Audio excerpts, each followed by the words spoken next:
दोस्तों, यूपी के पहले बायो सीएनजी प्लांट की शुरुआत 153 करोड़ रुपए की लागत से तैयार। जानिए कैसे बनेगी बायोगैस जैविक खाद।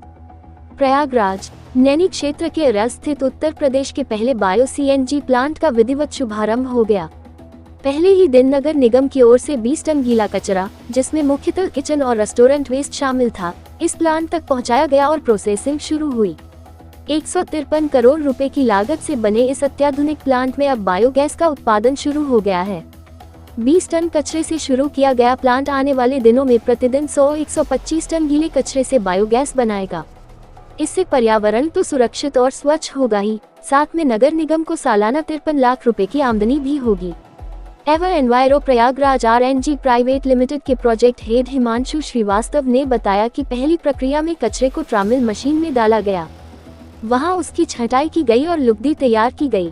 इसके बाद इस लुगदी को विभिन्न मशीनों में प्रोसेस करते हुए बायो सीएनजी उत्पादन के लिए तैयार किया गया। इस पूरी प्रक्रिया में उच्च गुणवत्ता की विदेशी मशीनें लगाई गई हैं, जो प्लांट की दक्षता को सुनिश्चित करती हैं। श्रीवास्तव ने बताया कि इस बायो सीएनजी प्लांट की कुल क्षमता 343 टन प्रतिदिन TPD है। ये प्रतिदिन लगभग 21.5 टन गैस, 109 टन ठोस जैविक खाद और 100 टन तरल जैविक खाद का उत्पादन करेगा। प्रथम चरण में 200 टन क्षमता के गीले कचरे से गैस बनाने का कार्य शुरू हो चुका है। शेष 143 टन क्षमता धान के पुआल और गोबर से गैस उत्पादन के लिए विकसित की जा रही है। प्रयागराज नगर निगम इस प्लांट से प्रतिवर्ष लगभग 53 लाख रुपए की आय अर्जित करेगा। ये कमाई उस कचरे से होगी जिसे पहले अनुपयोगी समझकर फेंक दिया जाता था। अब यही फल, सब्जी के छिलके, जूठन और फूलों का कचरा प्रतिदिन 8,900 किलो बायो सीएनजी और 109 टन खाद में बदला जाएगा। परियोजना का संचालन PPP public private partnership model पर किया जा रहा है। प्रयागराज नगर निगम ने इसके लिए नैनी के जहांगीराबाद में 12.95 एकड़ भूमि दी है। इस प्लांट का संचालन ever enviro resource management private limited करेगी। कंपनी और नगर निगम के बीच 25 वर्षों का अनुबंध किया गया है। कैसे बनती है बायो सीएनजी और खाद, आइए जानते हैं विस्तार से। नगर निगम की गाड़ियां घर घर जाकर गीला सूखा कचरा एकत्र करती हैं। गीले कचरे को प्लांट तक पहुंचाकर एकत्रित किया जाता है। JCB मशीन से कचरे को ट्रामिल मशीन में डाला जाता है, जहां उसकी छंटाई की जाती है। इसके बाद हैमर मिल मशीन से कचरे को क्रश कर लुगदी बनाई जाती है।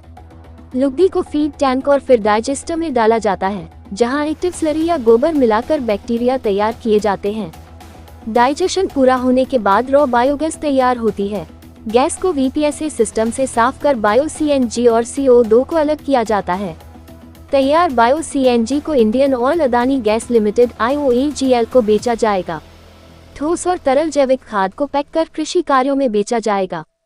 2 चरणों में पूरा होगा प्लांट। इस बायो सीएनजी प्लांट को 2 चरणों में विकसित किया जाएगा।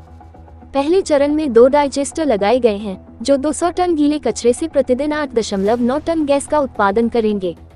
दूसरे चरण में शेष 13.2 टन बायो सीएनजी का उत्पादन किया जाएगा। इस बायो सीएनजी प्लांट को 2 चरणों में विकसित किया जाएगा।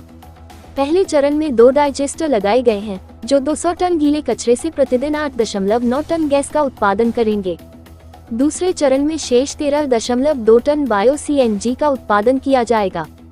नगर निगम के पर्यावरण अभियंता उत्तम कुमार वर्मा ने बताया कि इस परियोजना से हर साल लगभग 56,700 टन कार्बन डाइऑक्साइड उत्सर्जन में कमी आएगी। ये प्लांट न केवल लैंडफिल में जाने वाले कचरे को घटाएगा, बल्कि ग्रीन हाउस गैसों के उत्सर्जन को कम करके वायु गुणवत्ता सुधार की दिशा में बड़ा कदम साबित होगा।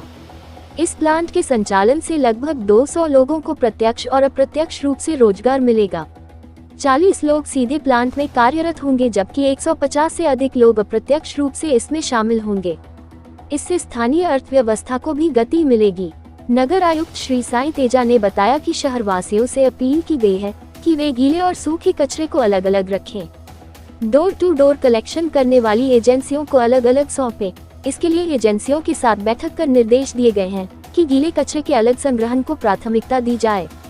गीला कूड़ा अलग मिलने से इस प्लांट को पूरी क्षमता से चलाने में मदद मिलेगी।